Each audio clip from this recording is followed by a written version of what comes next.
Bismillahirrahmanirrahim. Assalamualaikum warahmatullahi wabarakatuh. Selamat pagi untuk Prof. Rudi Sunoko dan teman-teman kelas sistem kendali C. Perkenalkan, saya Kimas Aji Andika Mahendra, NIM 20 50 60 200 111 044. Ini saya akan membawakan terkait kuis yang pertama dari mata kuliah sistem kendali. Langsung saja saya mulai. Untuk yang nomor 1 adalah klasifikasi sistem kendali. Untuk klasifikasi sistem kendali yang pertama adalah sistem kendali waktu kontinu dan waktu diskrit. Untuk sistem kendali waktu kontinu merupakan jenis sistem kendali di mana seluruh sinyalnya kontinu terhadap waktunya. Sedangkan sistem kendali waktu diskrit merupakan jenis sistem kendali yang memiliki satu atau lebih sinyal waktu diskrit. Kemudian, klasifikasi sistem kendali yang kedua adalah sistem kendali SISO dan MIMO. Sistem kendali yang pertama, sistem kendali SISO, atau kepanjangannya adalah Single Input and Single Output, yaitu sistem kendali yang memiliki satu masukan dan satu keluaran. Kemudian, sistem kendali MIMO atau Multiple Input dan Multiple Output merupakan sistem kendali yang memiliki masukan lebih dari satu dan keluaran yang lebih dari satu juga. Kemudian klasifikasi sistem kendali yang ketiga adalah sistem kendali loop terbuka dan loop tertutup. Untuk sistem kendali loop terbuka merupakan sistem kendali yang tidak memberi umpan balik atau feedback kepada input atau masukan, sehingga bagaimanapun hasil luarannya tidak akan mempengaruhi perilaku dari input. Contohnya pada lampu lalu lintas. Kemudian sistem kendali loop tertutup merupakan sistem kendali di mana keluaran atau outputnya memberikan umpan balik kepada masukan atau input, sehingga tindakan kendali yang akan dilakukan bergantung pada keluaran yang diinginkan. Contohnya pada setrika listrik. Kemudian untuk yang nomor 2 adalah jenis umpan balik. Jenis umpan balik yang pertama adalah umpan balik positif. Umpan balik positif atau kata lainnya positive feedback merupakan tanggapan atau sinyal informasi yang dihasilkan dari keluaran yang dihasilkan. Umpan balik akan mengirim informasi kepada masukan referensi atau RS untuk ditambahkan pada gain loop terbuka atau G yang berupa fungsi frekuensi dan akan diproses kembali. Untuk gambarannya dapat dilihat pada diagram blok atau flowchart berikut. Yang paling kiri sini adalah masukan atau input yang mengarah ke kanan.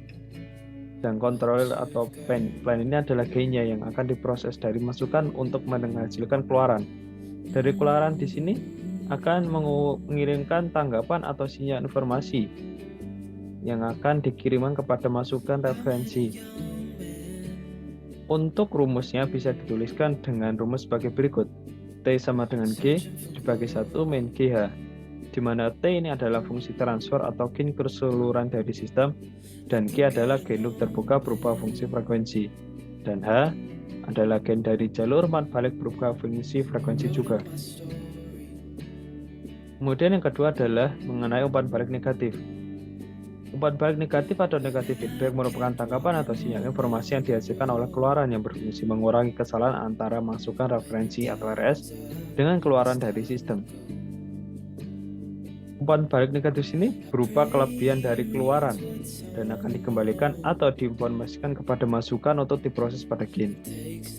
Untuk grafiknya tidak jauh berbeda dengan umpan balik positif, di mana di sebelah kiri adalah masukan, kemudian akan diproses pada gain dan akan menghasilkan keluaran. Keluaran di sini akan memberikan sebuah feedback atau umpan balik yang berupa kelebihan yang dihasilkan oleh keluaran ini dan akan diinformasikan atau diproses berupa sinyal untuk dimasukkan di input kembali, dan prosesnya akan memproses kembali seperti sebelumnya. Perbedaannya adalah untuk umpan balik negatif ini dapat mencegah adanya kesalahan antara masukan referensi dan keluarannya. Untuk rumusnya bisa dilihat di sini adalah T sama dengan G dibagi 1 plus GH. T di sini adalah fungsi transfer atau gain keseluruhan dari sistem, G adalah gain loop terbuka berupa fungsi frekuensi, dan H adalah gain dari jalur umpan balik berupa fungsi frekuensi. Perbedaannya dengan umpan balik positif adalah di simbol plus dan minusnya. Poin yang ketiga adalah pengaruh umpan balik pada noise. Pada diagram sistem kendali, apabila masukan mendapatkan sinyal noise atau gangguan, maka hasil keluaran atau output akan terganggu dan dapat menimbulkan keluaran yang tidak sesuai karena umpan balik memunculkan sinyal yang salah. Untuk diagram bloknya atau gambarnya bisa kita lihat di sini, di mana P atau GV ini adalah masukan atau input yang akan diproses pada gain. Untuk gain yang pertama atau yang disebut G1 ini akan mengalir ke kanan.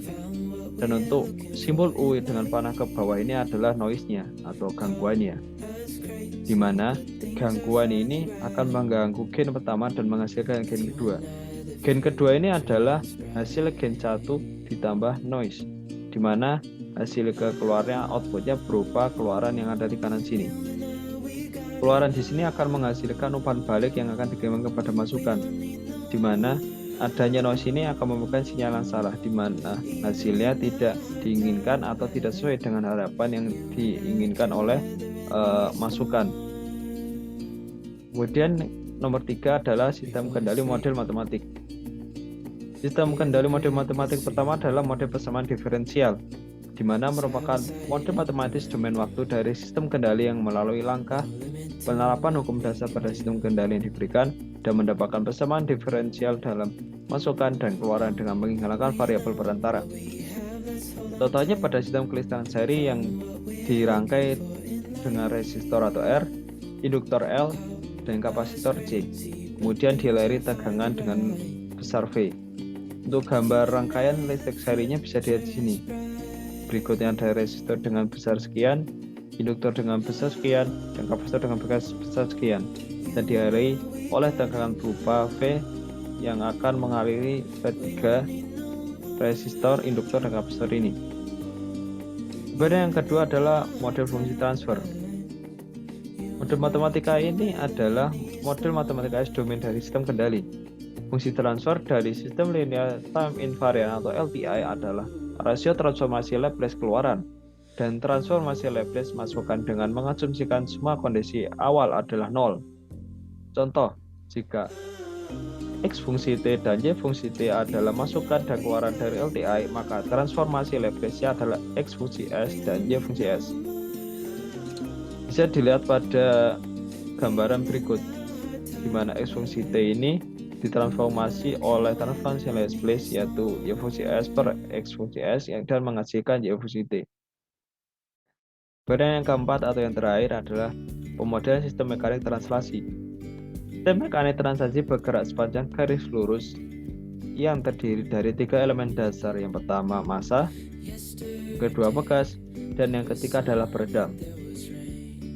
Contoh penerapannya adalah apabila suatu gaya diterapkan pada sistem mekanik translasi, maka gaya tersebut akan dilawan oleh gaya yang berlawan karena massa, elastisitas, dan gaya gesek. Contohnya penerapan pada gaya pegas, di mana pegas ini ada masanya, memiliki elastisitas dan gaya gesek, serta komponennya ada massa, pegas, dan peredam. Karena gaya yang diberikan dan gaya yang melawannya berada dalam satu sumbu atau sumbu X dalam gambar ini, namun berbeda arah, maka resultan gayanya sama dengan 0. Untuk ilustrasinya bisa lihat di gambar di sini, di mana sistem ini bergerak sepanjang sumbu X. Untuk F yang di atas ini adalah gaya yang kita berikan mengarah ke kiri atau mengarah ke sumbu negatif. Kemudian gaya pegas yang diberikan akan mendorong gaya yang kita berikan sebesar F, tapi dengan arah gaya yang berbeda ke arah sumbu positif, di mana F ini besarnya sama dengan minus K kali delta X. K ini adalah konstanta pegas, dan minus ini adalah arah, menunjukkan bahwa arahnya ini berlawanan dengan F yang kita berikan sebelumnya, dan delta X ini adalah panjang atau jarak dari kedudukan pegas pertama dan kedudukan pegas kedua. Bisa dilihat pada simbol di bawah ini. Oke, kiranya cukup untuk pembahasan kuis 1 kali ini. Saya Kimas Ajaya Nike Mahendra dari kelas mata kuliah sistem kendali C. Terima kasih kepada Prof. Rudi Sunoko dan teman-teman kelas Sistem Kendali C. Semoga informasi dan materi yang saya berikan dapat bermanfaat. Selamat malam, selamat pagi, selamat siang. Wassalamualaikum warahmatullahi wabarakatuh. Sampai jumpa di video selanjutnya.